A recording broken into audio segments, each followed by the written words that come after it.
No one had knocked on my door in over 3 years, and I liked it that way.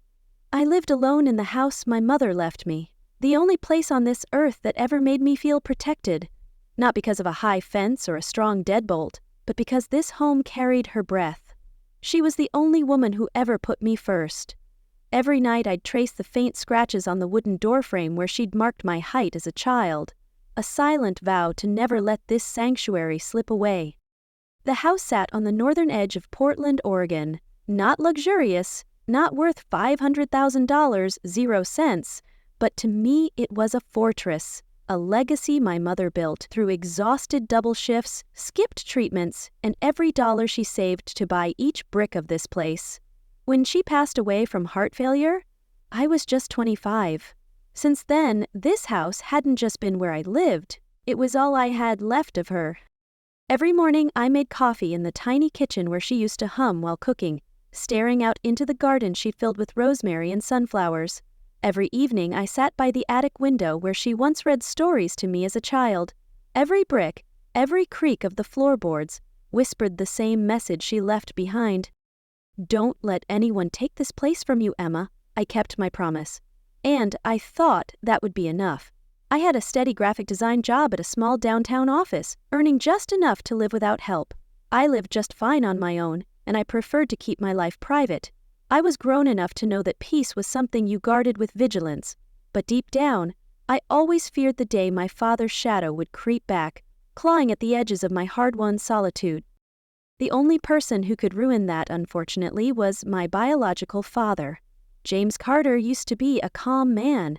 That was before he left my mother and married Lisa, a blonde woman who wore too much makeup and spoke with a sugar-coated voice that made your skin crawl. They had a daughter together, Chloe, 4 years younger than me, spoiled to the point she believed everything in life should belong to her. I still remembered the day he walked out, his suitcase in hand, promising to call but never looking back, leaving me to wipe my mother's tears. My father never called unless he wanted something. He didn't show up to my college graduation, didn't call on my birthday, and after my mother passed, he didn't even attend the memorial service. Instead, he sent a flower arrangement with a printed card, "Deepest condolences" from the Carter family. I wasn't part of that family, and they weren't part of mine. Yet their absence was a wound I carried, one I thought I'd buried until their voices resurfaced with demands. At least, not until they showed up out of nowhere, not to check in, but to demand. I got a call from my father one Monday morning while I was preparing design drafts. He had never called midweek unless something was serious, so I paused my work and picked up. "Emma?" His voice came through, low and deliberately gentle. "I know we haven't talked much, but this is important. I need you to hear me out. Can we meet this Friday evening? There's something we need to discuss as a family." "What is it?" I asked directly. "It's not something to go into over the phone. Lisa and Chloe will be there too." Hearing that made my throat tighten. That kind of family discussion was always code for something I didn't want to hear. My heart raced as I hung up, dreading the trap I knew was waiting. That Friday, I went to his house as planned. The moment I stepped in, I saw Chloe sitting at the kitchen table, her pregnant belly obvious under a tight ash-gray dress. She smiled at me like we were best friends, then quickly flipped her hair and put on the tired look of a world-weary mother-to-be. Chloe, my half-sister, whom I was never close to, was now 27 and 6 months pregnant. Her eyes flicked to mine, sharp with entitlement, as if she'd already claimed my home in her mind.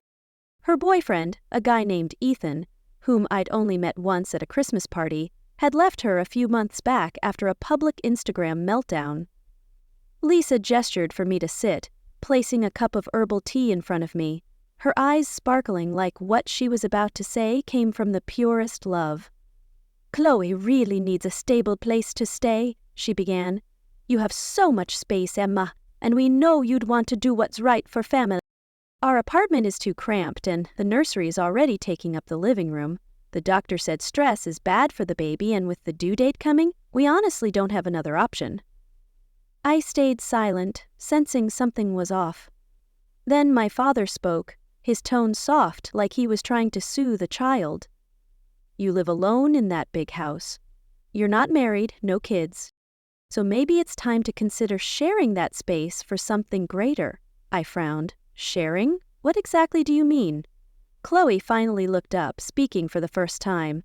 Not sharing, really.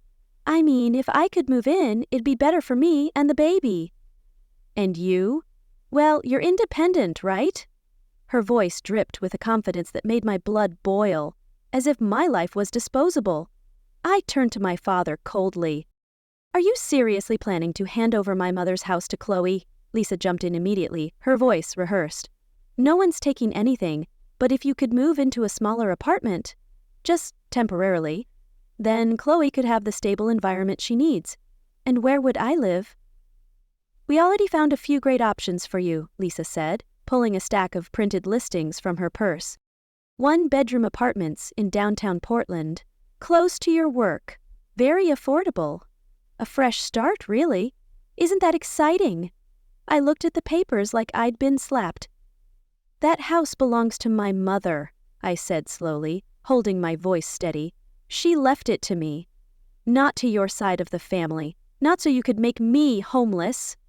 My voice trembled with rage, but I refused to let them see me break. My father looked away. Chloe said nothing, but the smug look in her eyes told me everything. Don't be selfish, Emma, Lisa said, stressing each word. Think of the baby. You wouldn't want to hurt Chloe's child, would you? Family. I stood up, the chair scraping against the floor. If sacrifice means giving up the only thing my mother left me, then no, I can't. No one said a word as I walked out of that house, but I knew the story wasn't over. I saw it in Chloe's eyes. That wasn't the look of someone seeking help. That was the look of someone who'd grown used to getting everything she wanted with just a pout. And I was right. The real storm was only just beginning. Less than 2 days later, I got a message from my dad. Not an apology or an explanation, just a link to an article on a news site about family bonds and generational sacrifice. Attached was a short note. You should read this. There's a lot to think about.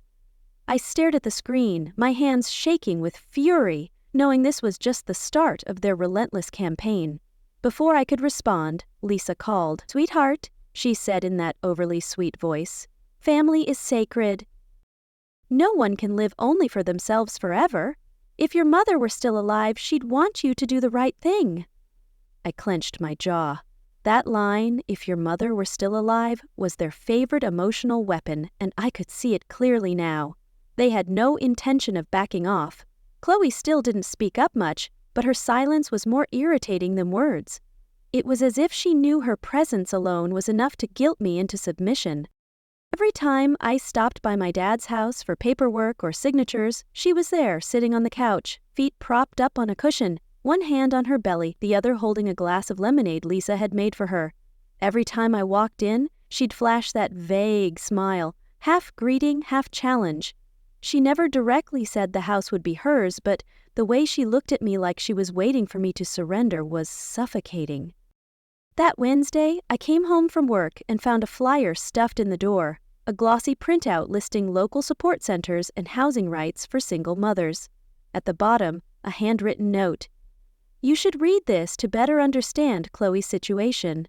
No signature. I had never asked for help, especially not from them. I crumpled it and threw it in the trash without a second thought, but the flyer burned in my mind, a taunting reminder of their audacity. Still, I was starting to see the pattern. Small, scattered attacks persistent enough to wear me down bit by bit. 2 weeks later, I received an invitation to a family dinner this Saturday.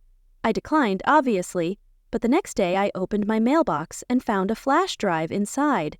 On it was a video Chloe had filmed walking through my dad and Lisa's apartment. Cluttered, cramped, and narrated with soft complaints like, "There's no space for a crib. Lisa has to store clothes in the hallway. I guess Emma doesn't understand how tight things are." I watched the video once, my stomach twisting as Chloe's voice painted me as the villain, her words a calculated stab at my resolve. I started to feel branded. The selfish one, the one who didn't get it, the one who refused to help family. Distant relatives I hadn't heard from since college started messaging me on Instagram, asking seemingly concerned but clearly loaded questions. Poor Chloe. I know it's hard. But Emma, you're her sister, right? You live in that house all by yourself. Ever thought about renting out space to help family? I didn't respond to anyone. I didn't need to explain that the house wasn't extra space. It was my mother's legacy, a home I spent years maintaining and protecting. And most importantly, it was my final boundary, the one place no one was allowed to cross without permission. One afternoon, I came home and found a baby gift bag on the front porch. No note, no one around. Inside was a cream-colored newborn onesie, a pregnancy journal, and an ultrasound photo. My chest went cold. They were trying to claim my space in the gentlest and most terrifying way, turning my house into ours, starting by planting emotional landmines. I knew then if I didn't draw a clear line now, I'd eventually lose everything that was mine. I pulled the ultrasound photo from the bag and stared at it. I didn't hate the baby, but I hated the way the adults around her were using her like a holy token to justify a quiet invasion. I called my dad. "I'm not moving out," I said flatly, "and I don't want to see anything else from your house showing up at mine. This is the last time I'll say it." He was silent for a long while, then exhaled coolly. "You can't cling to the past forever, Emma." "No," I said. "I'm protecting what my mother left for me." I hung up. On Monday evening, I came home from work and saw a box sitting on my doorstep. No return address, no note. I opened it. Inside was a brand new stroller, tag still attached, a box of newborn diapers, and 3 pastel baby outfits. I stared at the stroller standing there on my porch like it had a right to be there. I didn't touch anything. I closed the door, stepped inside, and called my dad immediately. No answer. His silence was louder than any argument, a smug dismissal of my boundaries. I sent a short text. "Take Chloe's stuff off my property. I won't accept it." No reply. But the next morning, when I went out to get the mail, the stroller was gone. I exhaled, thinking maybe they finally got the message. I was naive. 2 days later, while watering the plants in my backyard, I heard unfamiliar voices at the front. My pulse spiked, a mix of fear and fury, as I braced for their next move. I walked around and froze. Standing on my porch was my dad, Lisa, and a woman I didn't know, holding a clipboard. She smiled politely when she saw me, her voice polished like a sales pitch. "Hi, Emma. I'm Sarah from Pacific Realty. Your dad mentioned you might need help looking at apartment options." I cut her off.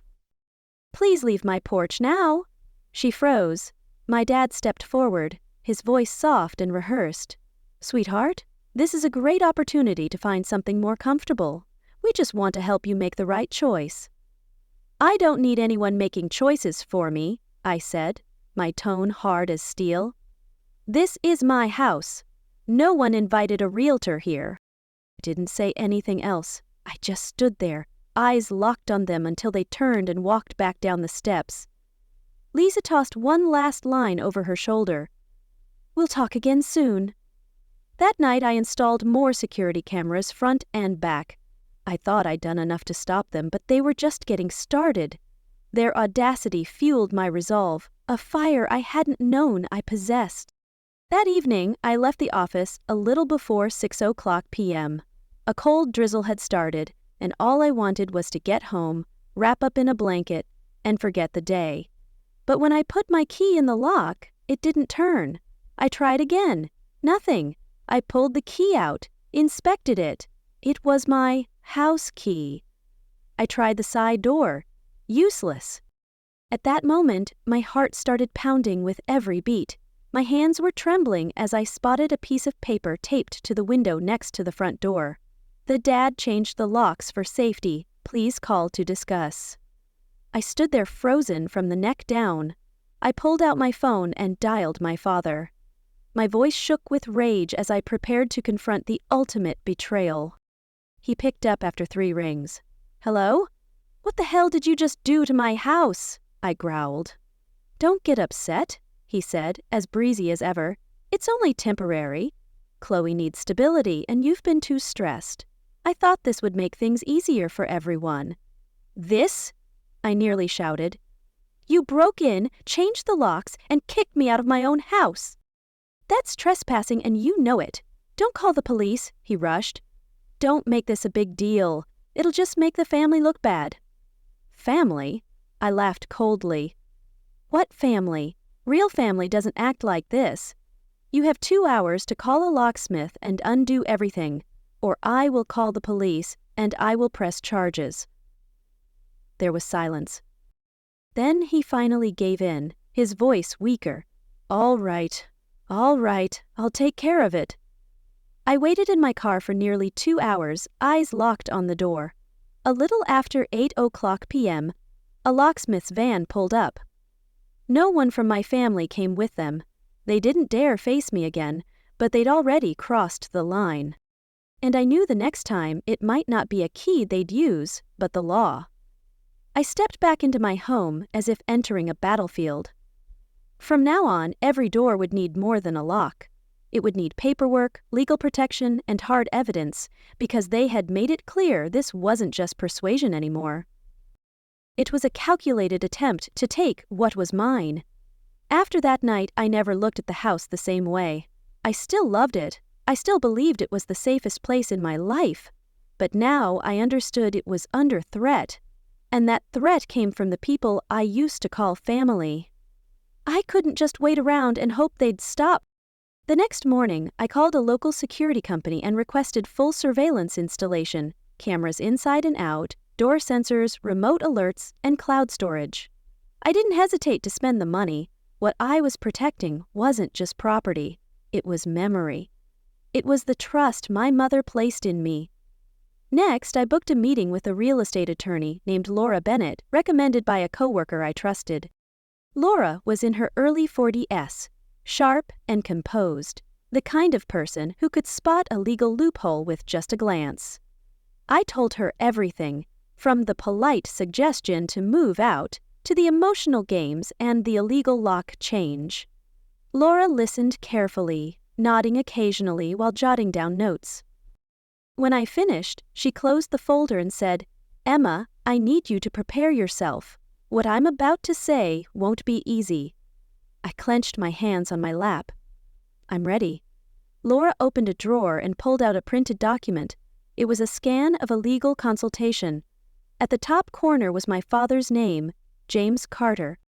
"About 3 months ago, Mr. Carter contacted another law firm in Portland," she said. "He inquired about the possibility of reclassifying this house as family property, citing an oversight in the will." I went numb, Laura continued. "They haven't filed anything officially, but the firm confirmed he asked for legal advice. He provided a copy of your mother's will and the deed to the house." My stomach tightened. "So he planned this all along." Laura nodded. "This wasn't spontaneous. Changing the locks was just the surface. Behind it was a months-long plan." I sat there speechless, every phone call disguised as checking in. Every sugary word about family, every gift left at my door, every calculated glance, they all had a purpose. They didn't need me to agree. They just needed me exhausted, off balance, and ready to give up. Laura placed her hand on the file. "Thankfully, your mother's will is airtight, legally notarized, witnessed, and clearly stated. At this moment, they don't have a solid legal case, but if you don't take formal action now, they may keep pushing, possibly through family law avenues." I nodded faintly. What I felt wasn't just anger anymore. It was a blend of shock, pain, and a deep, aching betrayal. My father, the man who once held the back of my bike, who taught me to tie my shoes, had calmly strategized how to erase the one thing my mother left me, as if I was just an obstacle. He never asked, he never offered to compromise. He just tried to outmaneuver me through legal manipulation. Laura carefully laid out the next steps. Filing ownership confirmation, sending a formal cease and desist, and triggering legal safeguards against unauthorized claims. I signed every page, though my hands were still slightly shaking. On the drive home, I stopped at a red light, fingers tight around the steering wheel. I didn't turn on the radio. I didn't think about work. I just stared into the rearview mirror, as if trying to glimpse the girl I used to be, the one who still believed in her father, the one who thought blood meant something. But she was gone, and I knew the rest of this battle wouldn't just be about paperwork or court filings. It would be me against people who no longer deserved to be called family. I hadn't heard anything from them for nearly 3 months. But that silence didn't last. I knew it the moment the doorbell rang on a cold, damp Thursday evening, the kind of night that felt like the calm before a storm. I checked my phone. The camera feed showed my dad, Lisa, and Chloe, this time with a newborn wrapped in a soft pink blanket in her arms. I didn't want to open the door, but I also didn't want them thinking I was afraid. I opened it, keeping my eyes on the camera recording above the doorframe. No one said anything for the first few seconds. Only the faint coo of the baby in Chloe's arms broke the silence. Lisa was the first to speak. "Emma, big sister to baby Ava, we need to talk." I crossed my arms. I didn't invite them in. "Chloe gave birth 4 weeks ago," she continued. "She needs a calm environment and family support. And you're her sister. This isn't just about a house anymore, it's about a child's future." Chloe looked up, no longer smug, but there was still no apology. She just held the baby tighter like a shield. My father stared at me, eyes seemingly tired, but I knew better. He was acting. "You don't have to forgive what happened," he said. "But you can still choose to do the right thing." I looked at the 3 of them, each playing their part, each with their own tone and tactic, but they all revolved around one thing. They weren't giving up, they were just changing strategy.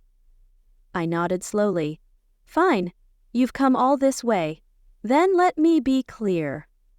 I stepped outside, pulling the door half closed behind me.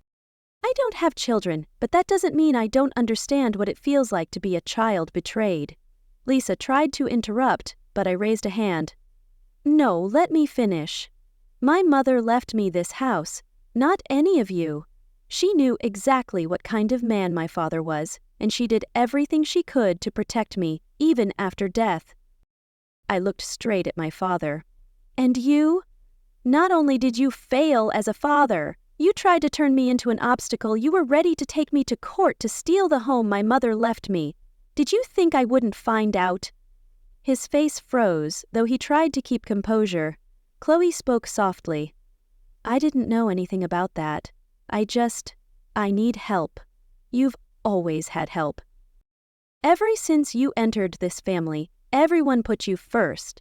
You're used to being spoiled, to being defended.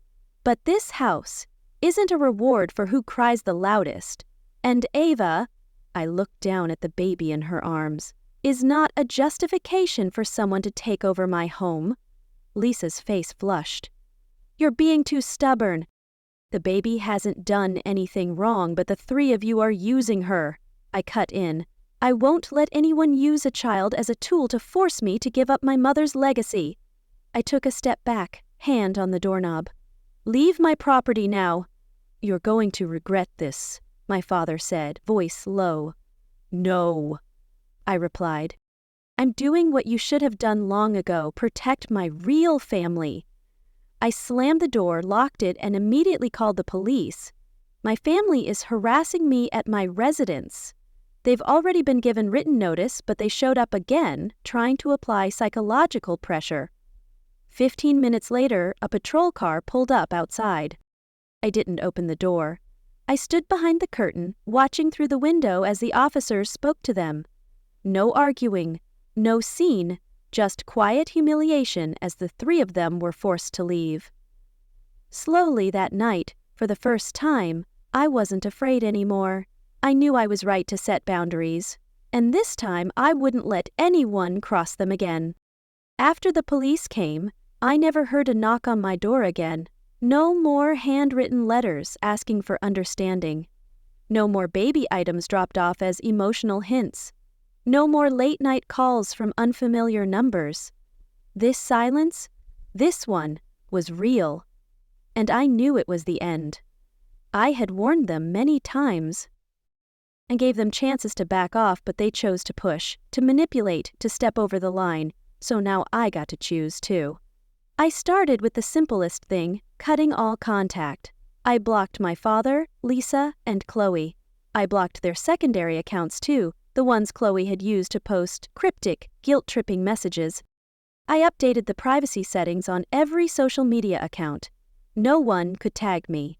No one could message me unless they were a close friend. Every mutual connection I had with family got reviewed and cleared one by one. I didn't want anyone mediating for me. No whispers, no moral lectures dressed up as concern. Things like, "You're still sisters. Why not sit down and talk?" I wasn't sitting down anymore, and I wasn't talking to people who treated my pain like gossip that could be soothed by vague advice. One weekend morning, I deep-cleaned the entire house. I reorganized my mother's library, wiped down every photo frame in the hallway. There was one photo I hadn't dared to touch before. My mom and me on my college graduation day. She was beaming, and I had red eyes from holding back tears. I reframed it and placed it on my bedside table, not for nostalgia, but to remind myself each day that someone once loved me without condition, and I would honor that by never bowing, never surrendering. I returned to work with a new mindset. Before I worked out of obligation, now I was building something. I enrolled in a course on asset protection and estate planning. I opened a savings account in my mother's name, a fund set aside specifically to restore the garden she had once designed but never finished. I also reconnected with friends, the ones who used to call me too strong, but now finally understood why. I didn't share every detail. I just said, I'm cleaning out my life, letting go of what's no longer healthy. One of my closest friends, Sophie, said something I'll never forget. Some doors don't close out of hate. They close out of dignity. I didn't hate Chloe. I wasn't angry at Lisa anymore. And I stopped expecting my dad to ever call and say sorry. Healing didn't depend on that anymore. What I needed was clarity. What I needed was boundaries. And now I had them. A month later, I received a letter from my lawyer. All legal protections on the property were finalized.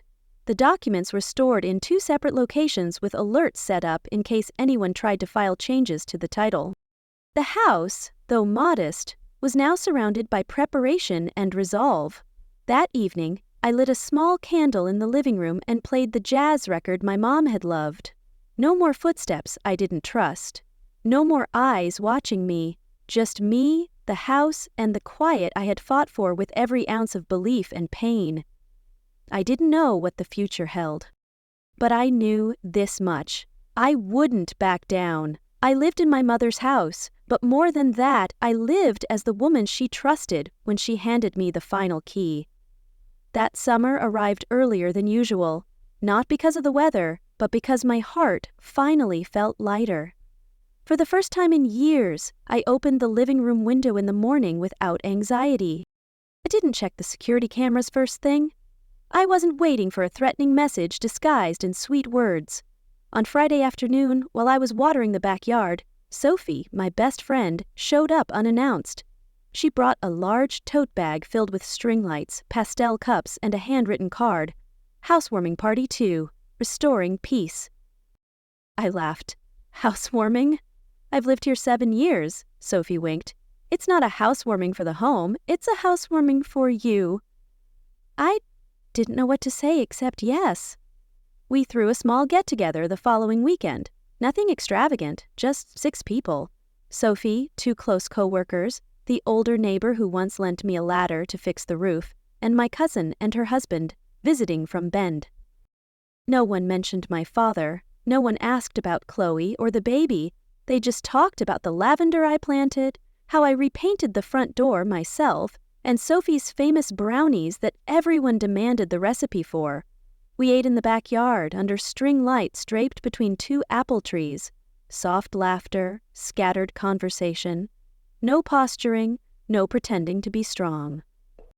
I looked around and saw something I hadn't let myself believe before. I wasn't alone. I never had been. I was just put in the wrong setting with the wrong people. After the party, I sat alone on the porch, a light shawl around my shoulders. In my hand was a photo of my mom, resting on a small wooden table. "You see, Mom?" I whispered. "I kept it." I didn't need her to answer. The warmth in my chest spreading to my fingertips said it all. Later that same month, I rewrote my own will. I didn't leave my estate to blood, but to trust. I designated the house to a community organization with one condition. If a child in foster care ever needed a place to restart their life, this home would be their starting point. I didn't do it to pass something down. I did it to break the cycle, the toxic chain of expectations that generations before us used to manipulate one another in the name of family. Because family isn't about blood. Family is the one who knocks when you're scared, the friend who makes tea and says nothing when you cry, the neighbor who brings over a can of paint because your door looks faded.